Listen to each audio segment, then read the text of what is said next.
with the face, it's like, do we need to lose our faces like everyone is? And I see it every day, and not just in women over 50. I see it in women in their 30s. I was at an event last weekend, and it was, a kid's pool party, and the parents were there, and there were some younger parents, some older parents. And I was, I could just see that the women their faces were burdening them. You could see they were carrying, and this is where it comes down to not only the waist matter. Remember, we have the emotions in the waist. And you could see the boulder they've been carrying to raise their kids. This point, it was a bunch of 14-year-old kids. And, they've gone through a lot of strain. And they don't need to be so burdened by it. They can be free. They can at least have their faces, but they're pumping them with injections. They're going down the road of plastic surgery.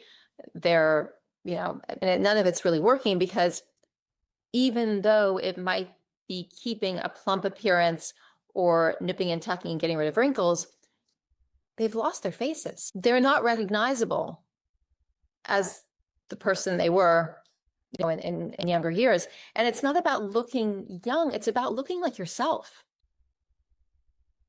And yes, I'm not saying that there's not, like, don't get me wrong. It almost sounds like I'm speaking out of two sides of my mouth, but I'm really saying, like, the natural aging that is truly natural, not normal, but natural,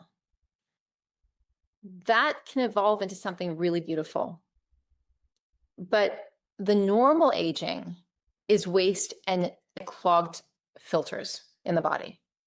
And that's making people feel like they have to do all these things to make themselves look different, or to make themselves look young, I should say.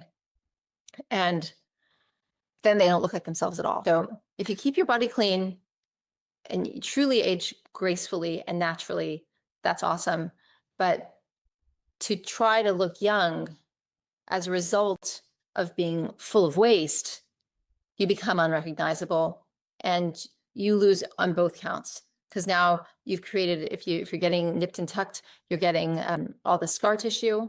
And then the way the scar tissue works, it's not the same tissue anymore. It's blocked. So the chi can't flow in the same way. So the knock-on effect of that is even more accelerated aging. Same thing with breast implants. Anytime we deliberately cut into our body, we're left with scar tissue. That always makes everything weaker.